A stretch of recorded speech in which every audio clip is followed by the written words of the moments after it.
तर त्याच्यानंतर it started worrying मी की माझं करिअर तर मग गेलं मग. कारण मी तर मराठी करतोय आणि मला ते आवडतंय करायला. करेक्ट. मी काय असं स्पेसिफिक टार्गेट ऑडियन्स पकडून तर चाललेलो नाही. मला तेच जरासं भीती वाटली की माझं करिअर गेलं मग चालू होण्याच्या आधीच संपलं. जर मला क्लबच भेटणार नाहीत, एखाद्या क्लबने केलं असेल माझ्यावर रिस्क, तर ते रागारागात मी ट्विट केलेलं मराठी वाजलंच पाहिजे. असं कसं अलाव नाही करत म्हणजे काय. मला तर करायचं आहे प्ले. जर एखाद्या मी असेल, अजून 10 DJ असतील, त्यांना करायचं असेल मराठी, तर ह्या रिझनमुळे ते करायचंच बंद करणार. असं रागारागात ट्विट केलं आणि ते ट्विट खूप व्हायरल झालं. Like everyone started reposting it. आणि त्याचं मी स्क्रीनशॉट घेऊन जेव्हा ह्याच्यावर टाकलं इंस्टाग्रामवर, ते पण खूप व्हायरल झालं. लाईक 10,000 लाईक्स असं काहीतरी झालं. बरेच लोक बोलतात म्युझिक हॅज नो रूल्स. असं काही नसतं, आहेत रूल्स काहीतरी. ते नो रूल्स तोडायला तुम्हाला रूल्स फॉलो तर करावे लागणार. करेक्ट. रूल्स माहितीच नाही तर तुम्ही काय तोडणार. तर रूल्स असे असतात की स्केल जी असते ती तुम्ही कुठलीही कशातही नाही मिक्स करू शकत. सुरीला असलं पाहिजे.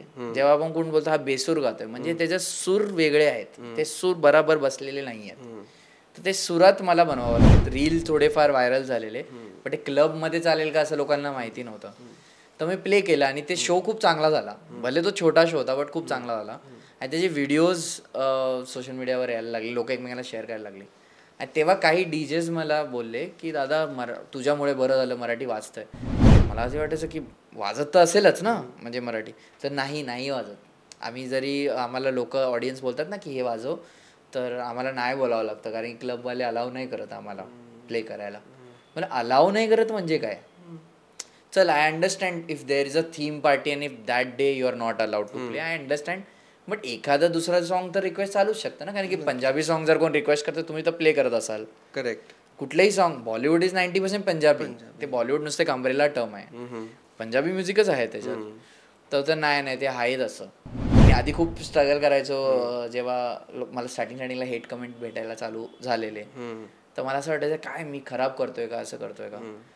पण नंतर वाटलं अरे पण मी तेव्हापासून आतापर्यंत तर बरेच चांगली गोष्टी केल्या. मी ह्या गोष्टीला सेलिब्रेट का नाही करत आहे. करेक्ट. ते ठीक आहे, कुणाला नाही आवडत नाही काय करू.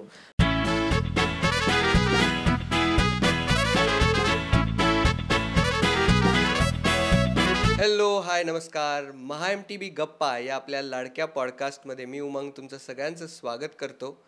आज आपण असा एक खमंग एपिसोड घेऊन आलो आहे तुमच्यासाठी. मराठी गाण्यांवर आणि तालांवर लोकांना थिरकवायला लावणारा असा हा मराठमोळा डीजे, जो म्हणतो मराठी वाजलंच पाहिजे. DJ क्रेटेक्स आज आपल्यासोबत आहे. हाय DJ क्रेटेक्स, स्वागत आहे. तर कृणाल घोरपडे उर्फ DJ क्रेटेक्स, नमस्कार. नमस्कार. तर सहसा एवढ्या गर्दीला आपल्या तालांवर नाचवणं कठीण असतं. ती एक कला आहे. म्हणजे 1000-1500 तर खूप कमी क्राऊड झाला, 10,000च्या क्राऊडला पण तू एका वेळेला नाचवलेला आहेस. तर हे तू कसं करतोस? आय थिंक तेच डीजेंग आहे. की डीजेंग असा आर्ट फॉर्म आहे जे काय म्युझिशियन सारखं नाही की मी तिथे काय प्ले करतोय किंवा गिटार घेतलाय किंवा काय. रेकॉर्डेड म्युझिकवर लोकांना डान्स करवायचा आहे. सो आय थिंक सो ते शिकतच आलेलं आहे. आणि बिकॉज मी माझी स्वतःचीच गाणी असतात, तर मला त्याच्यावर एक कंट्रोल असतो. Generally most of the DJs ते दुसऱ्यांची गाणी प्ले करतात. बट माझं आधीपासून होतं की म्हणजे कधी ते एक दिवस जेव्हा जो मी सगळी गाणी माझीच, काही रिमिक्स का असे ना पण माझी गाणी प्ले करू. आणि तो आता आलेला आहे टाईम. सो माझ्याकडे तो कंट्रोल जास्त आता येतो की माझी गाणी असल्यामुळे त्याच्यात ती क्युरिओसिटी असतेच आधीपासून की मला हे गाणं ऐकायचं, नवीन गाणं ऐकायचं. सो ते बाय टाईम होत गेलं असं. नाईस. सो मी हाऊस म्युझिक पूर्वापार ऐकत आलो आहे बऱ्यापैकी, पण हे मराठी हाऊस म्युझिक हा टर्म पहिल्यांदाच ऐकला. तर हे मराठी हाऊस म्युझिक म्हणजे काय आहे? Marathi house music as simple as it goes, fusion of house music आणि मराठी म्युझिक, दॅट्स इट. पण आता स्टार्टिंग मी त्याची केली रिमिक्सेसने, की मराठी वोकल्स वापरून आणि त्याला एक हाऊस म्युझिक सारखं गाणं बनवून. मी जे बनवतो ते गाणं अख्खं मीच बनवतो, जे त्याच्या मागे असतं. मॅशअप वगैरे काही नसतं, ते स्वतः बनवलेलं असतं. त्याच्यात मराठी एलिमेंट्स यूज करणं. कधी कधी मी रिमिक्स नाही बनवतो, जे ओरिजिनल बनवतो तेव्हा इन्स्ट्रुमेंट्स यूज करतो जे मराठी साऊंड करतात. जसं की तुतारी झालं. तुतारी नॉर्मली जरी कुठे वाजली लोकांना त्याच्यात एक मराठीनेस आहे, मग नाशिक ढोल झाला, जे एक पर्टिक्युलर टाईपचं रिदम आहे ज्याच्यात. तर मराठी एलिमेंट्स यूज करून हाऊस म्युझिक बनवणं. आणि हाऊस म्युझिक जनरली खूप असं पाहण्यासारखं आहे की अजून पण जे जगात आता लॅटिन हाऊस म्युझिक चाललंय, जे लॅटिन आणि हाऊस म्युझिकचं कॉम्बिनेशन आहे. त्याच्या आधी पण खूप फ्रेंच हाऊस म्युझिक येऊन गेलं, इटालियन हाऊस म्युझिक येऊन गेलं, इटालियन एलिमेंट्स यूज करून. तर हाऊस म्युझिक एवढं फ्लुइड असल्यामुळे इट्स व्हेरी इझी टू तुमच्या जे कल्चरचं म्युझिक आहे किंवा काही असो, सब कल्चर जरी असो, ते त्या म्युझिकमध्ये एवढं चांगलं ब्लेंड होऊ शकतं की एक नवीनच जॉनर क्रिएट होऊन जातो. सो या मराठी हाऊस म्युझिकच्या जगात डीजे क्रेटेक्सची सुरुवात कशी झाली आणि हे नाव कुठून आलं क्रेटेक्स? क्रेटेक्स नाव हे असं मला बरेच लोक विचारतात ह्याच्यामागे स्टोरी काय आहे, पण आय एम व्हेरी, मला त्यांना खूप डिसअपॉइंट होऊन जातं जेव्हा मी सांगतो ह्याच्यामागे काही स्टोरीच नाही आहे. कारण खरंच ह्याच्यामागे काही स्टोरी नाही आहे. मी जेव्हा कॉलेज डेजमध्ये होतो आणि मला डीजेइंग आवडत होतं, तेव्हा स्क्रिलेक्स हे नाव मला खूप आवडायचं. लाईक हे असं बोलायला वाटायचं, ओ माय गॉड, असं स्क्रिलेक्स हे नाव खूप डेंजर वाटतंय. तर माझं असं वाटतं काहीतरी KR, जे कृणाल माझं नाव आहे त्याच्यात, आणि something with ends up with x, असे 4-5 नावं बघितले, त्यातले क्रेटेक्स हे नाव खूप भारी वाटलं मला. आणि मी गुगल सर्च केलं की असं कुणाचं हाय नाही, दुसरा बिझनेस नाही आहे का, तर काहीच नव्हतं. सो हे नाव मला बेस्ट वाटलं. एवढी स्टोरी याच्यामागे. बरेच लोक डिसअपॉइंट होतात, त्यांना असं वाटतं याच्यामागे काहीतरी असेल, पण असं काही नाही आहे. तू लहानपणापासून म्युझिक शिकलायस? नाही, कुठेच नाही. मी माझ्या फॅमिलीमध्ये सुद्धा कोण म्युझिशियन असं नाही आहे. माझे बाबा म्युझिक खूप ऐकायचे, लाईक खूप ऐकायचे. त्याचं एक्झाम्पल ॲज इन, लाईक आमच्याकडे खूप कॅसेट्स असायचे. लाईक जो पहिला जेव्हा वॉकमॅन आलेला तो माझ्या घरी होता, आणि तो खूप रेअर गोष्ट होती, दुसऱ्यांच्या घरी नसायचं वॉकमॅनमध्ये. आणि त्यांचं ते इंजिनियर होते, सो त्यांचं काम खूप असं फिरतीच असायचं, इथे तिथे फिरायचे ते. तर त्यांच्याकडे नेहमी एक बॉक्स ऑफ कॅसेट्स आणि तो वॉकमॅन असायचाच, जो सेलवर बॅटरी जो चालायचा. सो तेव्हापासून त्यांना म्युझिक ऐकायची आवड खूप होती, आणि बिकॉज ते कॅसेट घरी असल्यामुळे मी पण ते खूप ऐकायचो, घरी पण कॅसेट प्लेअर असल्यामुळे. तर तेवढीच माझी म्युझिकची ओळख. आणि मला पण लहानपणी जसं सगळे पोरं MTV लावणं, हे सगळं कॉन्स्टंटली म्युझिक करत असणं, तर ती आवड होती. पण कसलंही इन्स्ट्रुमेंट वाजवणं किंवा असं कधीच नव्हतं ना. मी फॉर्मल म्युझिक एज्युकेशन कधीच काय घेतलेलं नाही. फॉर्मल एज्युकेशन कशात झालं? फॉर्मल माझं इंजिनिअरिंग झालं आहे. ओके. हां, लाईक खूप रेअर डिग्री असेल, खूप कमी लोक करत असतील कदाचित engineering, but jokes apart. So yes, सगळ्यांच्या घरात जे असं असतं की बाबा, पण मग अब्बा नाही मानेंगे असं काही झालं नाही? नाही, असं कधी झालं नाही. ॲक्च्युली माझे फादर जे खूप यंग एजमध्ये ते एक्सपायर झाले, बट माझी मॉमने कधी मला प्रेशराईज नाही केलं मम्मीने की हेच कर तेच कर. फक्त तिला असं होतं की एक जॉब कर आणि त्याच्याने तू स्टेबल इन्कम कमवू शकतोस. तर मी कम्प्युटर इंजिनिअरिंग केलं, आणि ते मला कधी प्रेशरायझिंग वाटलं नाही, कारण की मला लहानपणापासून कम्प्युटर्समध्ये इंटरेस्ट होताच. आणि पण इंजिनिअरिंग केल्यानंतर मी डिझायनिंगमध्ये जॉब करायला लागलो, आणि त्याच्यात मी खूप प्रोफेशनल झालो. UI UX डिझायनिंग, जे मला आता यूज होतं. मी माझं स्वतःचं मर्चेंडाईज स्वतः बनवतो, माझा लोगो सुद्धा मीच बनवलेला आहे. नाईस. हो, तुझी वेबसाईट खूप सुंदर आहे. वेबसाईट सुद्धा मीच बनवली, ती कोड सुद्धा मीच केलेली आहे. ओके. सो मला असं आहे की जर मला डिझायनिंग येतं तर खूप वर्ष दुसऱ्यांना कमवून दिलं, आता ती स्किल यूज करून स्वतः कमवू शकतो. सो बरेच माझे फ्लायर्स सुद्धा मी डिझाईन करतो, जर मला असं वाटलं की या इव्हेंटला मी करावं, ह्याला एक युनिक टच द्यावा. सो ते हेल्प होतं आता मला. तर त्याच्यातलं एज्युकेशन, ती जी एक्सपिरियन्स आहे डिझाईनचं, आणि मला असं वाटतं कुठे ना कुठे म्युझिक आणि डिझाईन हे एक कुठे ना कुठे मर्ज होतंच. सो ते एक आर्ट फॉर्म आहे, ते आर्ट फॉर्म खूप आधीपासून एकत्र राहिलेलं आहे, through album arts for music, through visuals for music. So ते हेल्प होतं मला कुठे ना कुठे. तर ते फॉर फॉर्मल एज्युकेशन. नाईस. आणि मग हे मराठी वाजलंच पाहिजे हे कुठून आलं आणि का असं तुला वाटलं? हे ॲक्च्युली याची मागे स्टोरी अशी आहे की जेव्हा माझा फर्स्ट शो झाला मराठी ह्याचा पुण्यात, तेव्हा सगळ्यांचं असं होतं की हे काय क्लबमध्ये चालणार का, की हे माझं फक्त रील थोडेफार व्हायरल झालेले, पण ते क्लबमध्ये चालेल का असं लोकांना माहिती नव्हतं. तर मी प्ले केला, आणि ते शो खूप चांगला झाला. भले तो छोटा शो होता, बट खूप चांगला झाला. आणि त्याचे व्हिडिओज सोशल मीडियावर यायला लागले, लोक एकमेकांना शेअर करायला लागले.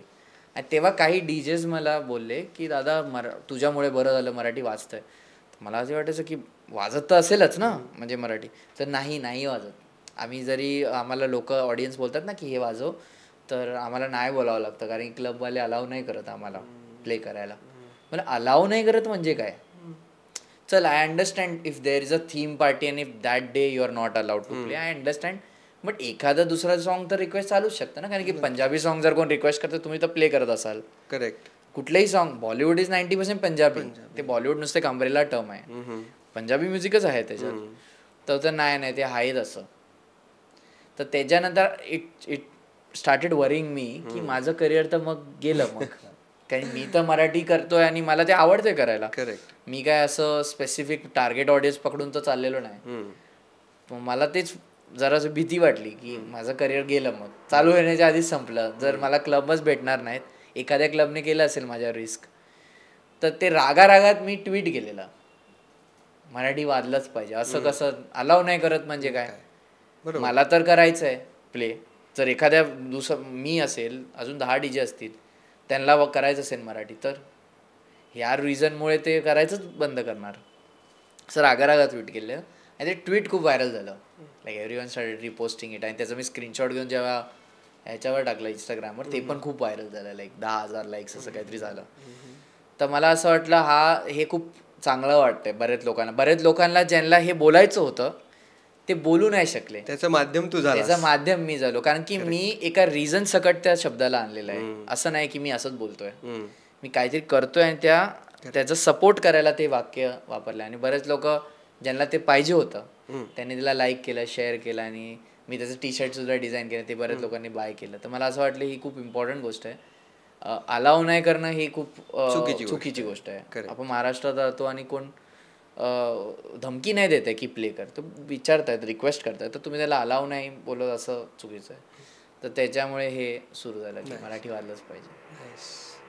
सो तू म्युझिक प्रोड्युसर आहेस असं म्हणतोयस, तर तू नक्की काय करतोस? म्हणजे गाणी वाजवतोस, ती मिसळतोस का नक्की काय करतोस? म्हणजे आता फॉर एक्झाम्पल इंडियन क्लासिकल म्युझिकमध्ये आपण पाहायला गेलं तर त्या काही गाणी नोट्सवर बेस्ड असतात किंवा स्केल्सवर बेस्ड असतात. म्हणजे सी शार्प असेल, डी शार्प असेल, तर तू नक्की करतोस काय? तर बेसिकली इलेक्ट्रॉनिक म्युझिक पण तेच आहे, फक्त it's everything in electronic music can be made on a computer. Okay.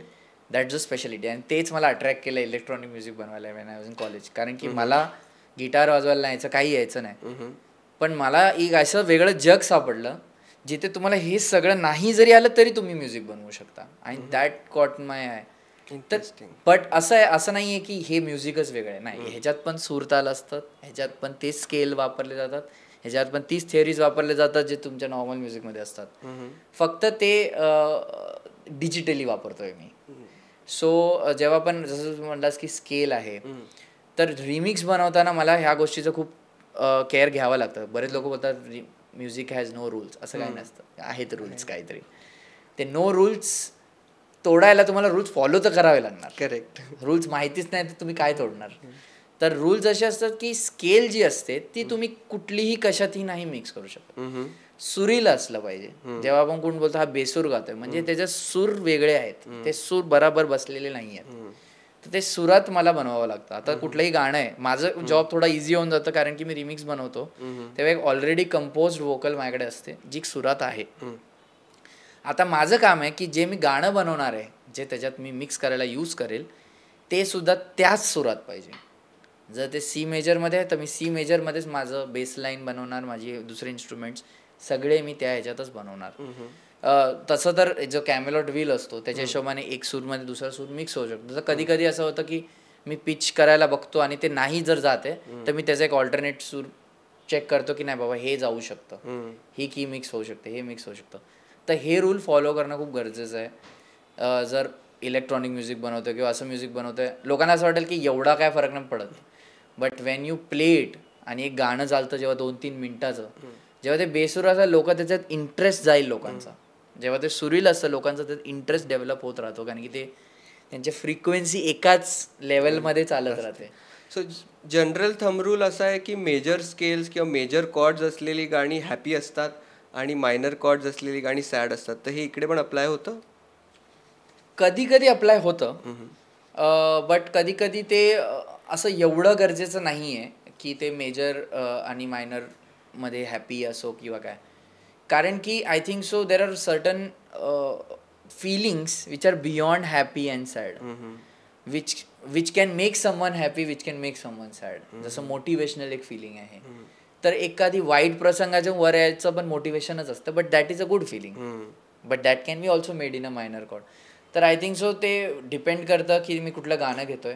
जर त्याचे व्होकल्स आणि हे सगळं खूप हॅपी आहे तर ऑब्व्हियसली ते गाणं हॅपीच बनणार आहे. बट असं गाणं आहे जसं मी मी एक आता रिसेंटली रिमिक्स केले डॉल्बीवाल्या बोलो माझ्या teacher, so it's a happy song, but I have made it as an aggressive song. त्याचं पिच लो करून आणि त्याला टेक्नो आणि डार्क वाईब देऊन.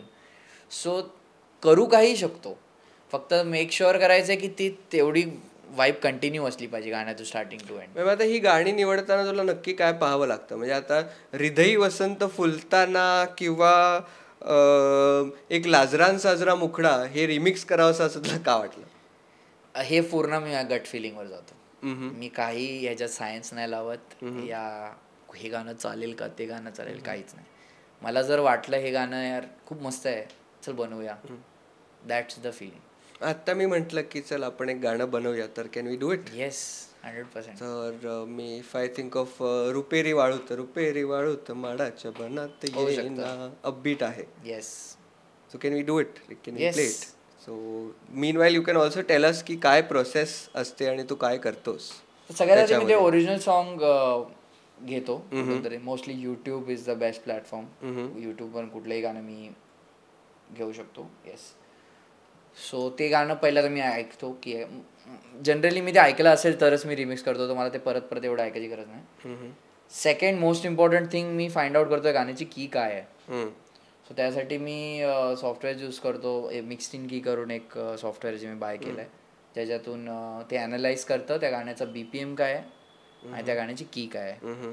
हे इम्पॉर्टंट आहे माझ्यासाठी आधी जाणून घेणं, कारण की त्याचा BPM म्हणजे गाण्याची स्पीड ती स्लो जर गाणं स्लो असेल तर BPM खूप कमी असतो त्या गाण्याचा, आणि जर गाणं ते फास्ट असलं तर BPM खूप हाय असतं. So that puts me to talk about BPM is beats per minute. Okay, की तुमच्या एका 60 सेकंदामध्ये टोटल ती एक बीट किती वेळा वाजते त्याला BPM आपण म्हणतो, बरोबर. आणि मग त्याच्यामध्ये इलेक्ट्रॉनिक म्युझिकमध्ये एक गोष्ट आपण ऐकतो वारंवार की एक ड्रॉप असतो. तो ड्रॉप म्हणजे नक्की काय असतं? सो ड्रॉप ॲक्च्युली इलेक्ट्रॉनिक म्युझिकमध्येच मिसअंडरस्टूड आहे. ओके. हां, ड्रॉपचा जनरल म्युझिकमध्ये अर्थ मला एका फ्रेंडने सांगितलेला. आधी वाटायचं ड्रॉप म्हणजे जेव्हा सगळं वाजतं. नाही, ड्रॉपचा अर्थ असतो when everything in the song drops. So ड्रॉपच्या आधी जो येणारा पॉईंट आहे त्याला ड्रॉप बोलतात. ओके. बिकॉज लोकांनी इलेक्ट्रॉनिक म्युझिकमध्ये being it a drop centric music, ते लोक त्या पार्टलाच ड्रॉप बोलतात, विच इज ओके, कारण की बरेच टर्म्स म्युझिक इंडस्ट्रीमध्ये which are misunderstood as a different thing. General ड्रॉपचा meaning as a set when everything drops. सगळं एलिमेंट जे तुम्ही आणत होते क्रिसेंडो डेव्हलप करायला, तो सगळे काढले तुम्ही, तर त्याच्यानंतर ड्रॉप चालू होतोय. बट इलेक्ट्रॉनिक म्युझिकमध्ये ह्याच गोष्टीला ड्रॉप होतात जो नंतर येतो, जेव्हा मेन पार्ट बोलू शकतो. लाईक सिम्पल टर्म मध्ये या गाण्याचा मेन पार्ट हा आहे, जेव्हा सगळे लोक डान्स करतील त्याच्यावर फुल एनर्जी मध्ये. लाईक मी एनर्जी बिल्डअप केली, सगळं खालती आणलं, सगळं ड्रॉप केलं, आणि आता ह्या पॉइंटला तो बॉम्ब फुटलाय, तेवढ्या पार्ट मध्ये तो dance, we can call that as drop. Okay. So असं म्हणतात की माणूस आनंदी असला की त्याला नाचावं असं वाटतं. तर तुझी हॅपीनेसची व्याख्या काय आहे? हॅपीनेसची म्हणजे ॲज इन नाही, डान्स तर माणसाचं आहेच की बाबा तो डान्स करतोस. तर माझ्यासाठी तर तुझ्यासाठी आनंद म्हणजे काय, म्हणजे फॉर यू? तुझं क्वेश्चन. नाही, माझ्यासाठी तर एनिथिंग जे मी आता डिसाईड केलं की आता करूया आणि ते झालं, माझ्यासाठी ते आनंद आहे. कारण की मी जास्त त्याला स्ट्रेच नाही करत. फॉर एक्झाम्पल बरेच लोक, जसं मी आधी करायचो, अरे एवढे मार्क्स भेटू दे, हे कॉलेज भेटू दे, हा जॉबला यार भेटूच दे, मग आनंद. आय थिंक सो जेव्हा आपण त्या हॅपीनेसच्या गोलला एवढं मोठं पकडतो, जिथे आपल्याला आय अंडरस्टँड गोल मोठेच हवेत, तर लॉंग टर्म एक मोठा गोल आहेच, बट जे छोटे गोल आहेत जे होतात, फॉर एक्झाम्पल आता मी कुठेतरी शोला गेलो आणि तो शो चांगला झाला, that's I am happy with that. बस मला असं त्याच्यात जास्त मी हे नाही शोधत आय थिंक सो ते आपण खूप मिस करतो त्या मोमेंटला एन्जॉय करण्यात. मी आधी खूप स्ट्रगल करायचो जेव्हा मला स्टार्टिंगला हेट कमेंट भेटायला चालू झालेले, तर मला असं वाटायचं काय मी खराब करतोय का, असं करतोय का. पण नंतर वाटलं अरे पण मी तेव्हापासून आतापर्यंत तर बरेच चांगली गोष्टी केल्या, मी ह्या गोष्टीला सेलिब्रेट का नाही करत आहे. करेक्ट. ते ठीक आहे, कुणाला नाही आवडत नाही काय करू. पण मग आता की काय जुन्या गाण्यांची वाट लावतोस असं वगैरे खूप म्हणजे भेटतं मला हे, बट ठीक आहे, तो पण एक 10% ऑफ माय ऑडियन्स आहे जो असं बोलतात. I think it is okay. मला पण जगातली सगळी गाणी नाही आवडत. असे माझेच किती फेवरेट आर्टिस्ट आहेत ज्यांचीच गाणी मला आवडत नाही. सो ॲज अन ऑडियन्स माझा राईट आहे काहीतरी नाही आवडणं मला. ठीक आहे, जर मी कुणाला बोलतोय हे काय वाटलं होतं, ठीक आहे, it's there right, internet open आहे. मी कुणाला बोलू नाही शकत असं नको करू, असं कर, काय कर. बट मी तो कमेंट डिलीट मारतो. ते माझ्या हातात. Correct, totally. ते तुझ्या हातात नाही. तुला ओपिनियन द्यायचं, open a new channel, post about your my stuff, तिकडे तुझं ओपिनियन दे. माझ्या इथे आलंस, मी वाचलं, मी डिलीट मारलं. करेक्ट. सो जे पण हेट कमेंट्स करतात ते लाईक तुमचे एफर्ट्स वेस्ट होणार आहेत एनिवेज. तुम्ही पॅराग्राफ लिहिणार, मी नंतर डिलीट मारणार. So coming back to beats per minute, तर हे बीट्स पर मिनिट गणित नेमकं काय आहे आणि त्याचा सायकोलॉजीशी संबंध आहे का? कारण आपण झॅक एफ्रॉनची एक मूवी आहे वी आर युअर फ्रेंड्स म्हणून, त्याच्यामध्ये he is given 128 BPM as the magic number, की it syncs the most with your heart beat. So 120 BPM is the heart rate of a fast scale runner. And every music genre has its own BPM. And 128 BPM is when you get the dance floor moving, when you get the people moving. तर काय आहे नक्की? I think house म्युझिकमध्ये जर बघायला गेलो ना, तर 128 BPM पेक्षा त्याची जी फ्रिक्वेन्सी मुवमेंट आहे त्या BPM, 128 BPM म्हणजे सिम्पल आहे, बीट्स पर मिनिट, राईट. म्हणजे एका मिनिटात किती बीट्स वाजतायत. तर जर त्या बीट्स पर मिनिट आहे 128, तर एका मिनिटात 128 बीट्स वाजले आहेत. बीट्स म्हणजे नॉर्मल टक टक टक टक, हे बीट आहे. 128 एका मिनिटात वाजलंय. जर ते 132 असलं तर म्हणजे गाणं फास्ट आहे, जर ते 110 असलं म्हणजे ते स्लो आहे. बट हाऊस म्युझिकमध्ये why it is different, every बीटमध्ये किक वाजते. Okay. Which is the base foundation of house music. Kick म्हणजे जे ड्रम्स वाजवताना जे पायाला हे करतात, that's why it's called kick. Kick पायाने करतात. किकची फ्रिक्वेन्सी असते लो फ्रिक्वेन्सी, आणि every half note of the beat एक हॅट प्ले होते जे हाय फ्रिक्वेन्सीमध्ये. जनरली जर आपण उभं राहिलो तर लो फ्रिक्वेन्सीने आपलं बॉटम मूव्ह होतं आणि हाय फ्रिक्वेन्सीने आपलं डोकं मूव्ह होतं. तर जर कॉन्स्टंटली कुणाला तुम्ही टक टुक टक टुक टक टुक असं करा, तो डान्सच करणार ना. करेक्ट. बिकॉज हाऊस म्युझिक हे कॉन्स्टंट ह्या रिदमवर आहे आणि यू कांट चेंज दॅट. मी ते चेंज केलं म्हणजे ते हाऊस म्युझिक नाही आहे. लोकांना असं वाटतं अरे तेच बरोबर, बट तेच हाऊस म्युझिक आहे. So base is what makes you groove, base is what controls your lower body. तुम्हाला लोअर बॉडी तुम्हाला ते फील करवतं. जर मी आता एक गाणं प्ले केलं त्याचा बेस कट केला, तुम्हाला अशी उभे राहणार तुम्ही, काय फीलच नाही. ॲज हॅट्स कट केला तर तुम्ही नुसतं असं म्हणजे डोकं फक्त Mona, but it won't make you dance. तर बिकॉज इट्स, आम्ही बूट्स अँड कॅट्स बोलतो त्याला, house boots and cats, because it's low and high, constantly चालू आहे, तुम्हाला ती मूव्ह होणारच. तुम्ही थोडेफार असे तरी करणार. So it's psychologically forcing you to dance. Yes. Nice. So Boots and Cats, I think beatboxing मध्ये पण इनिशियल एक्सरसाइज म्हणून वापरलं जातं ना. Yes. So Boots and Cats and Boots ते तसं करतात ना. So it's that की त्याला एक शब्द असं दिलेला आहे की Boots and Cats जर तुम्ही नॉर्मली पण बोलाल आणि कंटिन्युअसली बोलाल तर it will sound like a house beat. तसं आहे. सो हाऊ डज क्राऊड किती रोल प्ले करतो, तू कुठलं गाणं प्ले करणार आहेस या डीजे चॉईसवर? हा, डीजेइंग मध्ये खूप, I guess that is the main DJing. कारण की मी जेव्हा डीजेइंग शिकत होतो मी बरेच वर्कशॉप्स वगैरे अटेंड करायचो आणि काय, आणि त्यातल्या त्यात एक वर्कशॉप होता जो मी सोलो ट्रिप केलेली ॲम्स्टरडॅमला, तिकडे मी बघितलेला. आणि त्यांनी मला सांगितलेलं हे जे तुम्ही डीजेइंगमध्ये बघताय, mixing is just the 10% of it. Okay. It completely depends on song selection. 90% of your DJing is song selection. जर तुमच्याकडे कंट्रोलर जरी नसेल बट तुमचं सॉन्ग सिलेक्शन चॉईस चांगली आहे, तर स्पॉटिफायमध्ये पण लोकांना नाचवू शकतो. तुम्हाला कंट्रोलची काही गरज नाही. जर तुमचं सॉन्ग सिलेक्शन ऑन पॉईंट आहे तर तुम्हाला समजतं काय कधी प्ले केलं पाहिजे. सो सॉन्ग सिलेक्शन एक खूप इम्पॉर्टंट आहे, कारण की एक क्लब जेव्हा भरलेला असतो ते तसेच नसतात एंडपर्यंत. हे कॉन्सर्टमध्ये त्याचं डिफरंट थिंग, कारण की कॉन्सर्टमध्ये लोक आलेले आहेत, समोर आहेत, ओपन एअर आहे, खूप लोक आहेत, तुम्ही बघू पण नाही शकणार काय चाललं आहे.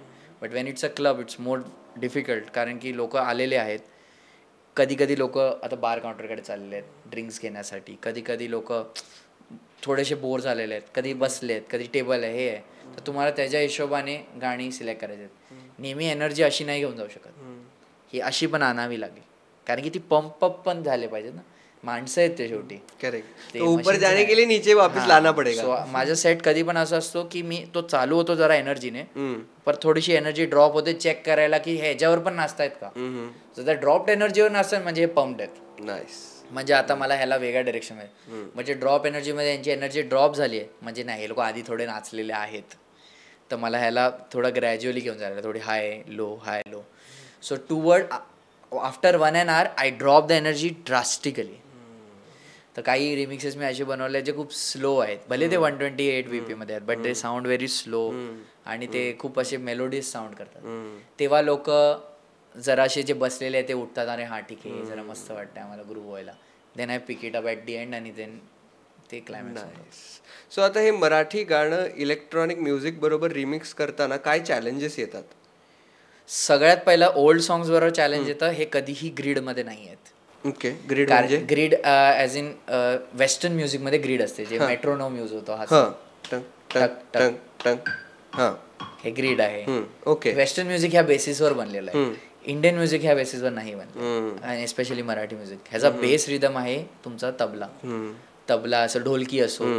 सो हे खूप एकाच BPM मध्ये नसतं. करेक्ट. सो जेव्हा मी गाणं घेतो बनवायला तर मला खूप स्ट्रेचिंग आणि खूप मुव्हिंग हे करावी लागते, ते बॅलन्समध्ये आणायला, कारण की इलेक्ट्रॉनिक म्युझिक ऑन पॉइंट आहे. इथे मराठी म्युझिक मध्ये ताल सतत बदलत असतो. हो, सतत बदलत असते, आणि ते मला चॅलेंज आहे की ते सारखं, because I use software like Ableton, तर it's very easier for me की ते कट शॉर्ट करणं मध्ये करणं. सो ते जरा इझी होऊन जातं. Okay. So you are going to play रुपेरी वाळूत. तर सगळ्यात आधी मी मेक शुअर करतो की ज्याची की, आता जसे रुपेरी वाळूची मी की बघितली, इट्स ई मेजर. जसं आपण सांगितलं इट्स लाईक हॅपी असतं, रुपेरी वाळूत is a very happy song. आणि मी जनरली ओरिजिनल सॉन्ग घेतो, कवर्स नाही घेत, कारण की ओरिजिनल सॉन्गमध्ये ओरिजिनल सिंगरने एवढं चांगलं गायलेलं असतं ते की that gives me additional layer of challenge, कारण की नवीन सॉन्ग असेल that might be already in the grid. Correct. आणि त्याच्यात ते हरकती नसणार जे ओल्ड सॉन्गमध्ये असणार, जे ह्यांनी केलेलं आहेत improvise. So I am getting की इट्स ई मेजर आणि it's 134 BPM. So it's easier for मी, मला 128 पर्यंत त्याला आणायचं आहे. आणि सो हे मला समजलेलं आहे. तर I don't just drag the song right away, मी हे करत नाही. माझी स्टार्ट होते किक आणि बेस पासून. ओके. आय थिंक एक हाऊस म्युझिकचं 90% फाउंडेशन किक अँड बेस आहे. जर त्याच्यावर पण लोक जर मी असं गाणं बनवलं त्याचं किक अँड बेसच इटसेल्फ ग्रुवेबल आहे, तर मी बॅटल जिंकलेलो आहे. तर मलाच ते फील झालं पाहिजे. सो आता एक किक अगर जर प्ले होते, तर आता जसं मला समजलंय की ई मेजरमध्ये माझी स्केल आहे, सो मी ई मेजर सेट करीन. सो एबल्टन मध्ये हे सगळं आहे की आय कॅन सेट एक ग्रीड सेट करू शकतो ब्लू प्रिंट सारखं, की हा बाबा ई मेजरचे ह्या नोट्स आहेत. सो मी एक बेसिक बेसलाईन प्ले करेन which is 1 note based. 1 note based म्हणजे एकच सिंगल नोट. सो ही बेस आहे. बट मी सीरम करून एक सॉफ्टवेअर यूज करतो ज्याच्यात आहे साऊंड डिझाईन, मी काही गोष्टी बनवलेल्या असतात ऑलरेडी. सो जर ह्याच्यातले मी एक बेसलाईन यूज केली. सो आता कुठलंही गाणं सुरू होत असताना त्याच्या आधी थोडं म्युझिक वाजतं, आणि त्या म्युझिकमध्ये त्या तालाची सुरुवात होते आणि त्याच्यानंतर एका स्पेसिफिक बीटवरती ते गाणं चालू होतं. म्हणजे त्याला आपण म्हणजे गायकांच्या भाषेत असं म्हणतो की हे गाणं उचलायचं कधी, म्हणजे वोकल्स चालू केव्हा होतात, तर ते कोणत्या बीटवर गाणं सुरू होतं ते मॅटर करतं का? ओके, येस, खूप मॅटर करतं. आता फॉर एक्झाम्पल रुपेरी वाळूत, सो आय एम लाईक की हे गाणं पण बीटवर नको चालू करूया. हे कम्प्लिटली माझं डिसिजन आहे. हे राईट या रॉंग आहे मला माहिती नाही, पण मला असं वाटतंय रुपेरी वाळूत हे गाणं लोकांना बरंच माहिती आहे. I shouldn't jumble up with beat, तर मी ते बाहेर ठेवतो. So I put it before the drop. रुपेरी वाळूत नात ये ना, पण जेव्हा नात ये ना जवळ घे ना हे सगळं संपेल, I add my melody and then move it. कारण की लोकांना सिंग करायला मला चान्स द्यायचा आहे. As I said it's my decision, it's right wrong मला माहिती नाही. सो मी असं स्टार्ट करतो. सो ॲज अ सेड मी गाण्याने चालू करतो, मी आधीच ते पिक करत नाही. सो आता मी बेसलाईन घेतली, it's very groovy. So I will just not एवढं ग्रूव्ह नाही टाकणार याच्यात.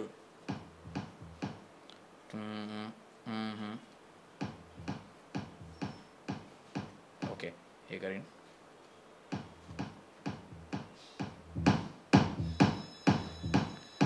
ओके, तर ह्याला जरा एक मेलोडी. ओके, एक एलिमेंट ऍड करतोयस तू.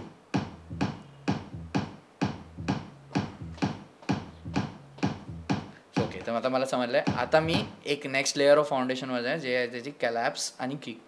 Clap is important because clap एका न्यू बीटवर क्लॅप टाकल्याने त्याच्यात एक ग्रँडनेस येतो की डू डू डू. क्लॅप अशी नाही वाजू शकत. करेक्ट. Very fast. सो जर मी, कारण की तुम्ही कधी पण एक acoustic, it's a real life experiment, acoustic गाणं प्ले करा कोणतरी, ऑटोमॅटिक सगळं चालू होणार. Correct. It's a very natural thing to support acoustic with rhythm. Yes.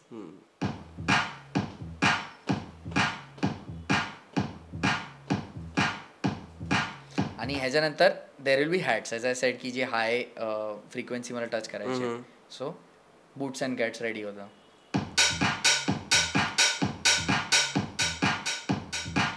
Volume adjustment and then मी त्याच्यावर काही माझ्याकडे लूप्स आहेत which makes it in the groove which I want. की आता फॉर एक्झाम्पल आता मला माहिती आहे की मला हाऊस बनवायचंच आहे. सो माझ्याकडे काही लूप्स आहेत जे मी ह्याला सपोर्ट करायला यूज करतो.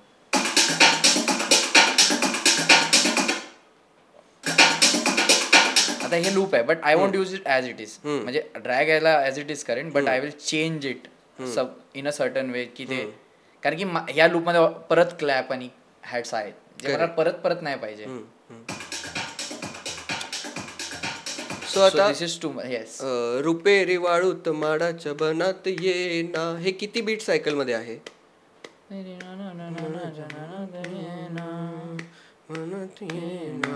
16 आहे. सो 16 मध्ये नंतर एंड राहील. तर मला हे माहिती आहे की इकडे मी ड्रॉप तर नाही ऍड करणार, बट हे मी ड्रॉपच्या नंतर ऍड करीन कुठेतरी. ओके.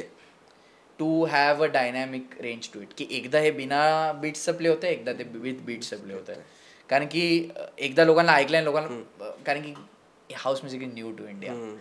मी त्याला ॲक्च्युअली हाऊस म्युझिक सारखं बनवलं, लोक बोर होते.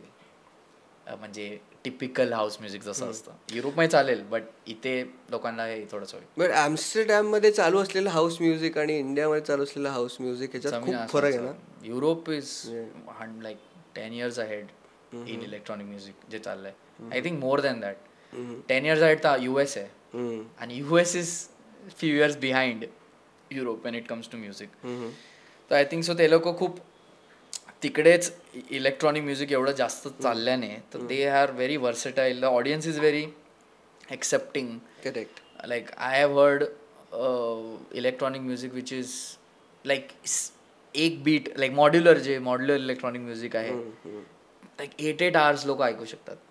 इथे I don't think so people have that much of patience. So ते पेशन्स ऍड करायला I use vocals as an element, कारण की वोकल लोकांच्या कानात आले तर ते पेशन्सला जरा स्मूथली मूव्ह करू शकतात. Correct. So I remember being in college, two people, one is Swedish House Mafia and one is Avicii. त्याचा वेक मी अप हा ट्रॅक तर मला वाटतं माझ्या जनरेशनच्या आणि आजूबाजूच्या जनरेशनच्या सर्वांनीच ऐकला असेल. So that was one DJ की तू म्हणजे DJ काय आहे हे Avicii. So Avicii's thing is Avicii like country music. So he merged country with big room EDM. Like houses actually, but people they जसं जसं इव्हॉल्व्ह केला त्याला बिग रूम लोक बोलायला लागले. So he uses country elements, like country guitar, कंट्रीचे गोष्टी आहेत. Obviously he didn't name it anything because Avicii became so big that it people start calling it Avicii music, Correct. हे अविची बनवतो. करेक्ट. बट त्याच्या वेक मी अपची strange thing अशी आहे, त्याने ते 4-5 वर्ष आधी प्ले केलेलं आणि कोण नव्हतं नाचलं त्याच्यावर. हे लाईव्ह शोचा व्हिडिओ आहे इंटरनेटवर surfacing. No one dance on it because he is so ahead of, he was so ahead of it's time, की जेव्हा ते गाणं आलं लाईक लोकांनी ते एवढं डोक्यावर घेतलं. Yes. So I think so हर गोष्टीचा राईट टाइम पण असतो. हे त्या गोष्टीवरून शिकायला भेटतं की हे आता चालतंय, कदाचित आधी चाललं नसतं. कारण आधी मी हाऊस म्युझिक बनवायचं, कोण ऐकायचं नाही. बट राईट टाइम आला त्या गोष्टीचा, तर ते खूप इम्पॉर्टंट आहे. लोकांना ते कॅच पण झालं. त्या हाऊस म्युझिकची हाऊस डेव्हलप व्हायला वेळ लागेल. सो आपण इथपर्यंत आलेलो.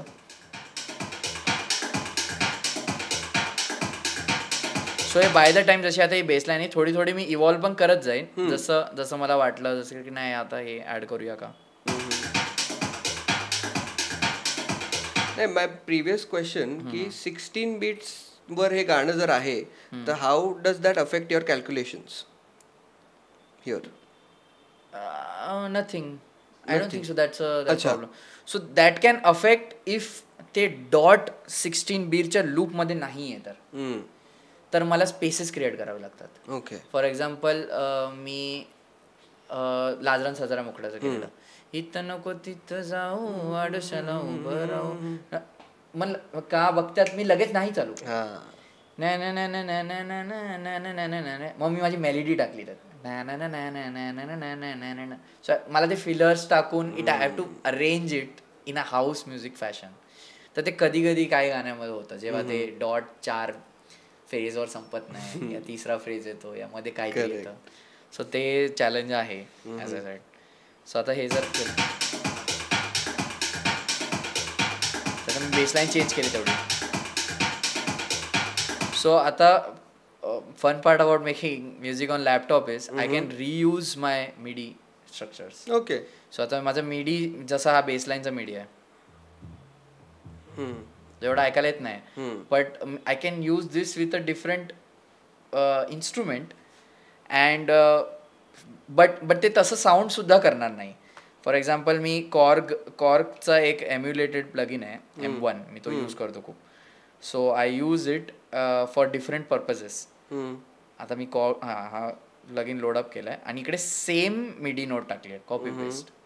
बट बरेच लोक बोलतील हा कॉपी पेस्ट करतो, ठीक आहे, तुम्ही पण केलं पाहिजे. बिकॉज कॉपी पेस्ट करणं is like me as it is नाही यूज करत आहे, मी काहीतरी दुसरं यूज करतो आहे. आता I use it on a base, but now I use it on a plug may be. तर गिटार प्लग मे बी. आता स्टिरिओ हार्प आहे,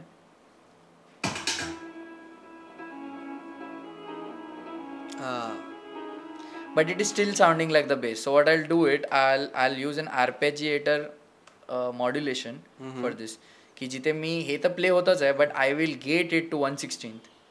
So ते नाही थांब, हे काय होतं मला ऐकल्यावर समजेल.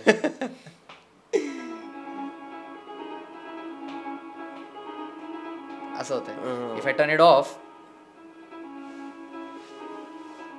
बट जे आर्पेजिएटर आहे त्याची मी जर स्पीड कमी केली तर ते असं अजून.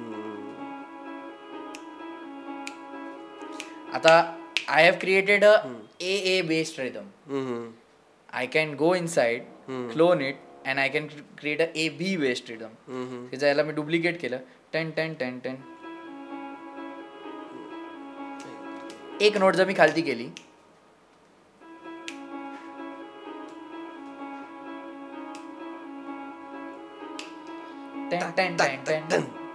आता हे झालं. आता नाव I am bringing it with the whole track.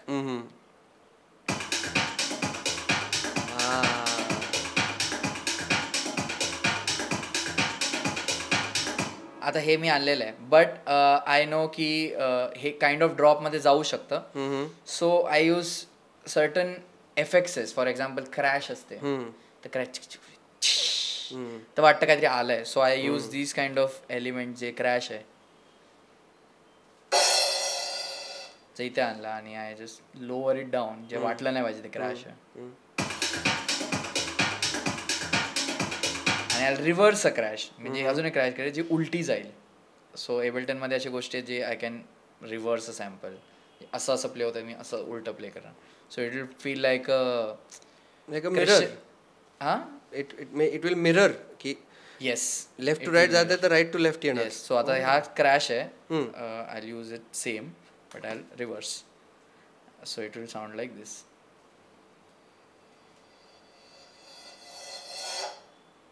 असं, बट इट वॉज ॲक्च्युली दिस.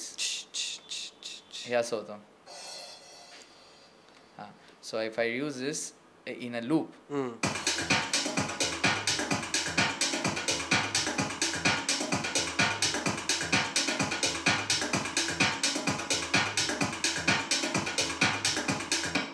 आता हे जर असं ते काइंड ऑफ तर ते जर क्युरिओसिटी काइंड ऑफ वाटतंय. So to support that I will create a counter melody. Okay. की ते क्युरिओसिटी सारखं नाही वाटलं पाहिजे, जर हॅपीनेस वाटलं पाहिजे, बिल्टअप झाला पाहिजे हॅपीनेस. हां, like counter melody helps in keeping things less boring. Like दुसरं काहीतरी प्ले होतं जे असं आहे. सो मी त्याच्याच खालती सेम एक दुसरा इन्स्ट्रुमेंट घेईन which is maybe Korg again, आणि but I will use a different sound this time. Korg, yes. So या सगळ्यामध्ये ओरिजिनल गाणं थोड्या वेळ बाजूलाच असतं. येस. आणि तू माय गोल इज की गाणं जरी मी काढून टाकलं, हे माझं गाणं वाटलं पाहिजे. ते खूप इम्पॉर्टंट आहे. करेक्ट. कारण की ओरिजिनल गाण्याने मी खूप प्रेशराईज होऊन जातो. जसं मी आधी करायचो, मी आधी गाणं घ्यायचो, मग त्याच्यावर गाणं बनवायचो. आय गेस त्याने थोडंसं एक प्रेशर डेव्हलप होतो आणि ती क्रिएटिव्हिटी ओपन अप नाही होत. बट बिकॉज मी सेम की मध्ये आहे, आय नो हे मिक्स होणारच आहे. सो ते मी मेक शुअर राहतो की हां बाबा मी की तर सोडली नाहीये, म्हणजे हे गाणं मिक्स होणार आहे. सो आता याच्यामध्ये टोटल मला असं 4 पार्ट्स दिसत आहेत. ठीक आहे. एक आहे की you are as a music producer you are producing your own track and then mixing it with the original song. That's part 2. Yes. And then as a DJ you have made 2 tracks and then you're mixing those 2 tracks. Yeah. That you do as a DJ. Yeah. But have you ever done, मला आधी असं वाटायचं की एका बाजूला originals कन्सोलवरती एका बाजूला original song आहे आणि एका बाजूला तुझा ट्रॅक तू क्रिएट करतोयस ऑन द कन्सोल. असं नाही. ओके. तसं like that is called mashup. Okay. की एक गाणं दुसरीकडे आणि एक गाणं ओरिजिनल आहे, you are doing it. Some DJs do it, but I think so again ते मला लक्षात राहतं, मिक्सिंग इज 10%. जर मी ते सगळं करत बसलो आणि कुणाला नाही आवडलं तर डीजिंगचा पॉइंटच काय. ती लोक पार्टी करायला आलेत, मला केवढी डीजिंग येते हे बघायला नाही आले. करेक्ट. तिथे येऊन अरे तू कसलं बटन दाबतोय, वा वा नाही, no one is interested on that. That's why DJ लांब असतो, त्या कॉन्सोल लांब असतो. कुठलाही फेस्टिवल जरी बघा, लोकांचा टाइम चांगला स्पेंड झाला पाहिजे. That's the goal of a DJ. आता चॅलेंज हे आहे की तू तुझ्या गाण्याने कसं करतोयस. कारण की जर हीच गोल आहे तर I will take the top 20 songs, I will just play, everyone enjoy it, very good. YouTube premium लगा दो, काम हो गया, बस संपलं, माझं जा काम झालं. बट या गोष्टीने असे 1000 डीजे आहेत, लोक मलाच का बोलवतील. सो तेच काय बोलतात, ते एक स्वतःची ओळख निर्माण करायची. That's why I have to make sure that I make certain songs की माझ्या पद्धतीमध्ये लोक एन्जॉय केलं पाहिजे. That is very important. So there's one thing की आता हे डॉल्बी आणि डीजे एकेकाळी फक्त क्लब्स अँड पब्समध्ये वाजायचं, ते आता गल्ली रस्त्यांवर म्हणजे मिरवणुकांमध्ये पण दिसतं. तर त्याबद्दल तुला काय वाटतं? म्हणजे as in like big speakers. Not just big speakers, I mean an art form which was earlier restricted to a closed room has now come out. म्हणजे मिरवणुकीत डीजे वाजणं ही कोणीतरी एकदा चालू केलं आणि त्यानंतर ते फॉलो होत गेलं. Yes yes yes. सो मग as a music producer, as a DJ, माझ्यासाठी चांगलंच आहे. माझ्यासाठी चांगलंच आहे की ही गोष्ट जेवढी बाहेर यावी ते.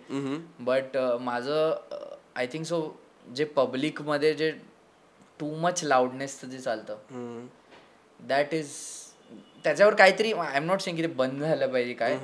कारण की जे मी एक्सपिरियन्स केलं आहे बाहेरच्या शोजमध्ये, ज्या डेसिबलवर गाणी असतात, it is not healthy. Like ते कुणाचे कान डिस्ट्रॉय करू शकतात. आय थिंक त्या गोष्टीवर काहीतरी आलं पाहिजे. बाकी तर एव्हरीथिंग इज ओके, बिकॉज गाणीच प्ले होत आहेत ना, ते आपल्याच कल्चरला पुढे घेऊन जात आहेत. That's not. पण मग तिथे पण मराठी वाजलंच पाहिजे. हो, ते एक आहे की मराठी वाजलाच पाहिजे, चला ठीक आहे तुम्ही दुसरं काही वाजवा, that's not a problem, but ते अलाउड नाही वाला गोष्ट प्रॉब्लेमॅटिक आहे. That is a problem.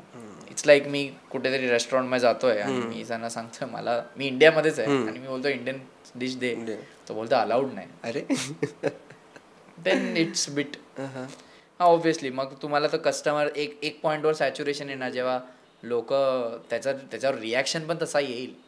तुम्ही असं ॲज्युम नाही करू शकत की लोक याच्यावर रिॲक्ट नाही करणार. So that is lose out on that eventually. But that is changing.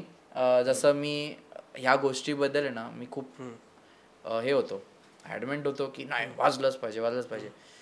मी थोडासा त्यावर लिनियंट झालो आहे. रिझन बिंग मला एका प्रमोटरने सांगितलं, त्याने मला बुक केलेलं. त्याला म्हटलं दादा असं का नाही वाजवत, तसं नाही वाजलं पाहिजे. सगळे लोक तुम्ही कसे मला बुक करता. आणि बोलतो आम्ही पण नाही अलाव करायचो. त्याचं रिझन हे नव्हतं की मराठी वाज, त्याचं रिझन इज तू जे एफर्ट घेतोयस ना ते दुसरे डीजे नाही घेत.